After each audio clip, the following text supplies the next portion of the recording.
Hey friends, my name is Drew and I'm the Connections Pastor here at NorthStar. This past Sunday, I preached a sermon called When Your World Crashes.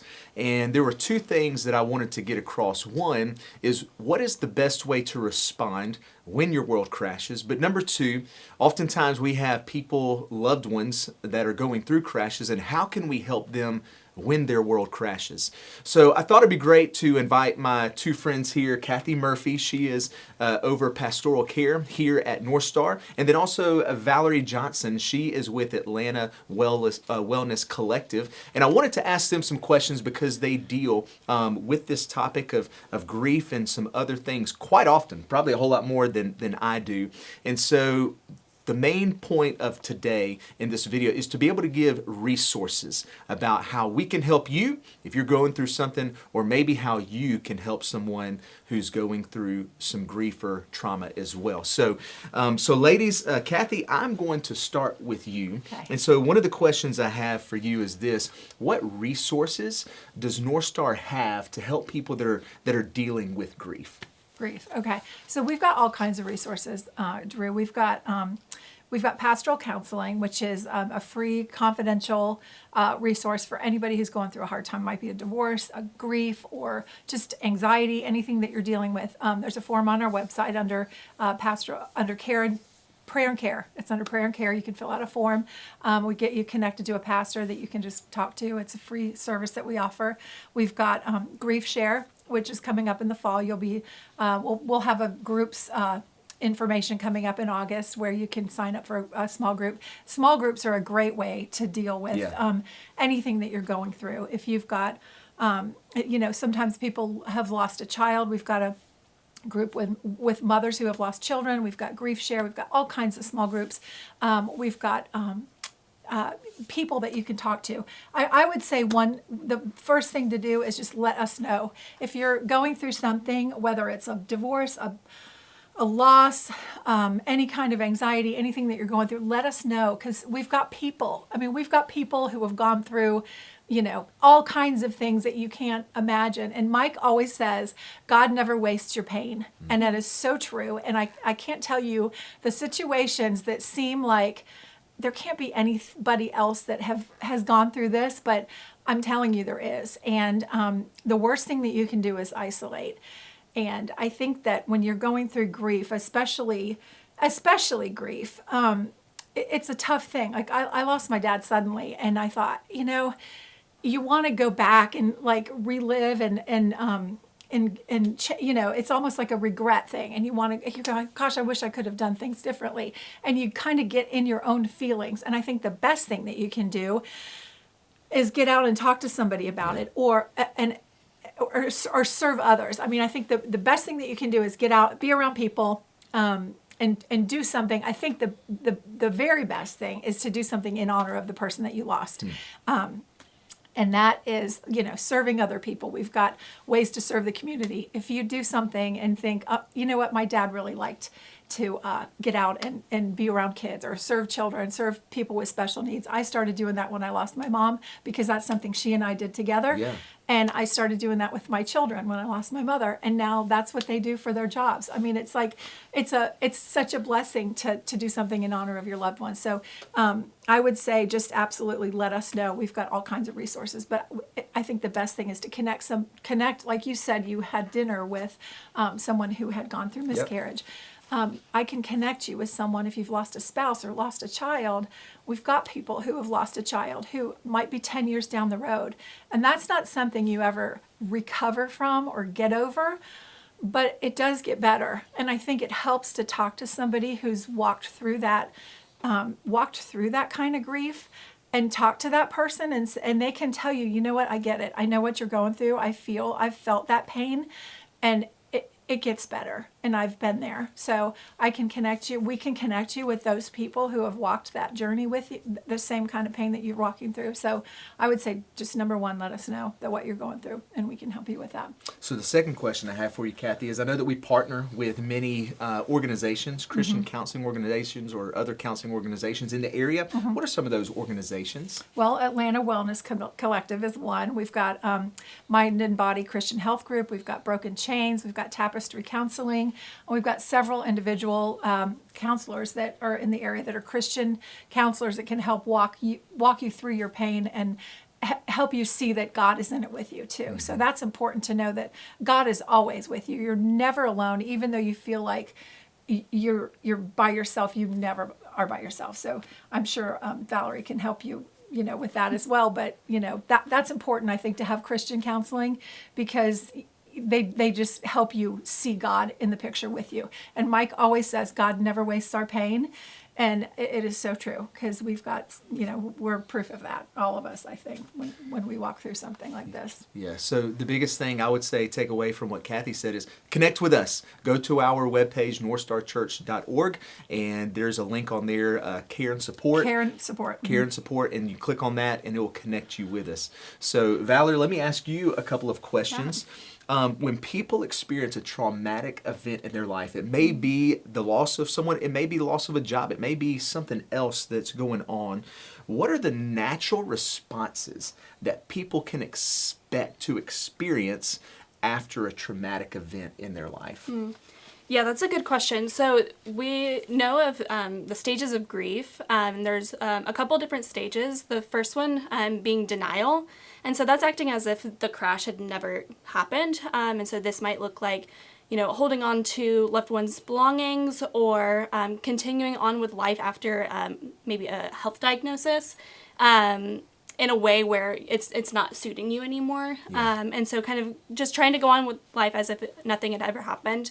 The next one is bargaining. And so that's, trying to, play the what if game, like what if this had happened, would things still be this way, or could things be different if I had just done this, or God, if you'll just do this for me, then maybe this will happen.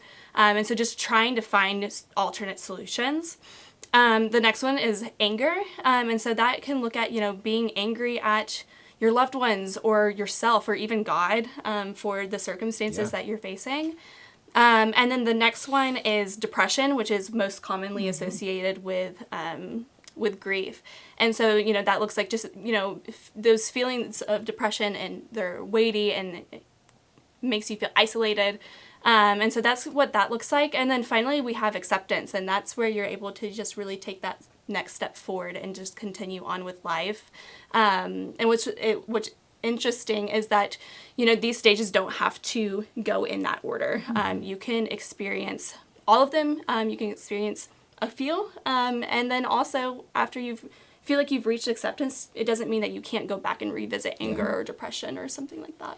I'll say that about my wife Lauren and what we went through with infertility and some of those things is we'd have waves. They'd hit us in waves. We'd go through one, and then we'd feel like we were okay, and then we'd go through another one, and then it'd come back. But they hit you in waves. And but it's important for people to know that it's normal to feel these things. But also it helped me also when I went through my health issue. When I spoke with a Christian counselor, that counselor was able to help me understand what I was going through, and that it was normal, and that here's what I could also probably expect. So I think that's why it's huge to be able to see a counselor and talk through some of those things, because sometimes we feel like, is this normal? Like, is there something wrong with me? But it's not. And so it's very normal to experience that. And I want to say too, there's not really a normal way to grieve. Yes. Everybody's grief is different. That's right. Everyone's relationship with the person that they lost is different, and everyone grieves differently, and it definitely comes in waves. It could be 7 years later and pow, it just hits you in the face. So I didn't mean to interrupt, but it definitely is. There's no normal way to grieve. It's just different for everybody. Yeah, I was just gonna add on that as well. Having those waves, it's like if you were to experience all of that grief once at the same time, it's crushing. And so I think it's very purposeful, and I think that is something that God absolutely has a hand in, of giving it to you in waves, because that's how you can handle it the best. And then also exactly what you were saying, like there's no timeline to grief. There's no expiration date. Grief takes as long as it needs to. Yeah. That's good. I have one more question for you. How do you recommend that a person begin to deal with their grief? Because I'll speak for guys. A lot of times we just like to suppress it and hold it in, and we don't want to talk to somebody. What's the first step? And if somebody is going, like, I know something's in there, What's the first step in them beginning to deal with grief?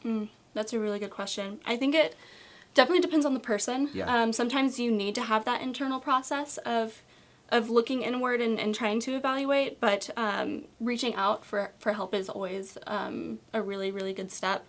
And like you were saying, seeking support through your church, through counseling, through your community, whatever that looks like for you, that's really important. And something that I always say is really important going through any type of an emotional experience is feeling it.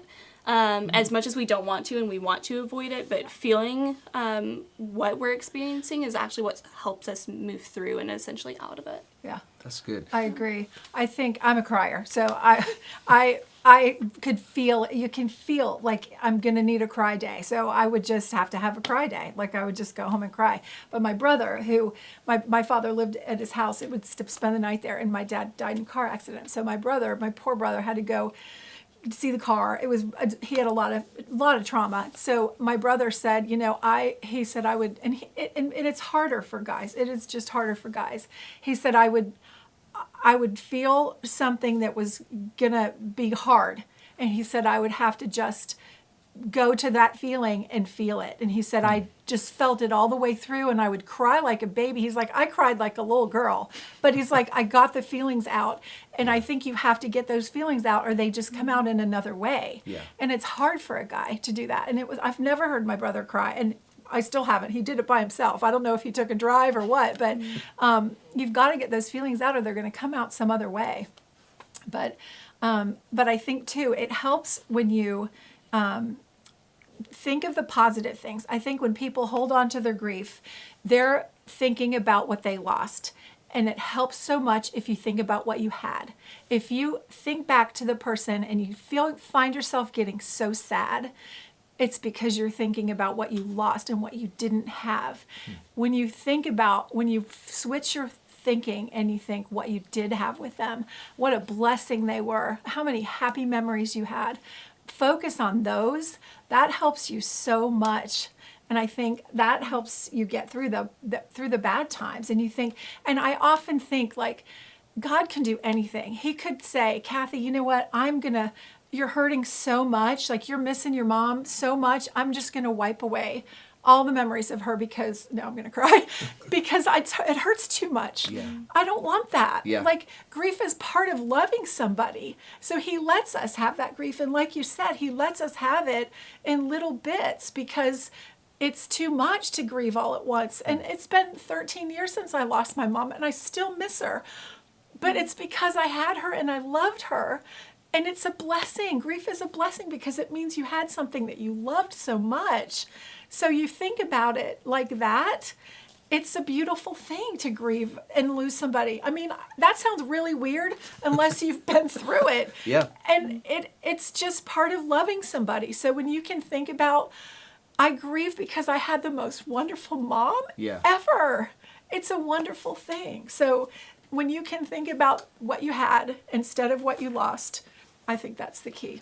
Kathy, that's a great perspective. And we think about this in when Jesus lost his friend Lazarus. What did Jesus do? It says this. It says Jesus wept. Yeah. And so even Jesus felt those emotions of losing one of his best friends. Yeah. And so it's important that we do that. But y'all, before we close up, any other thoughts that you would like to share about grief or how to deal with it? Anything from you, Valerie? Really just like one other thing, I think you touched on this a little bit as well, is that and a reason why we encourage a lot to feel the emotions and to go through it is because oftentimes if we're shutting down one emotion, if we're shutting down the bad emotions, we can't pick and choose what emotions to shut down. We shut them all down, or we don't, or we feel them all. Yeah. And so with that, in those moments where, we don't want to experience grief or pain, but when we cut that off, we're also cutting off feelings like joy.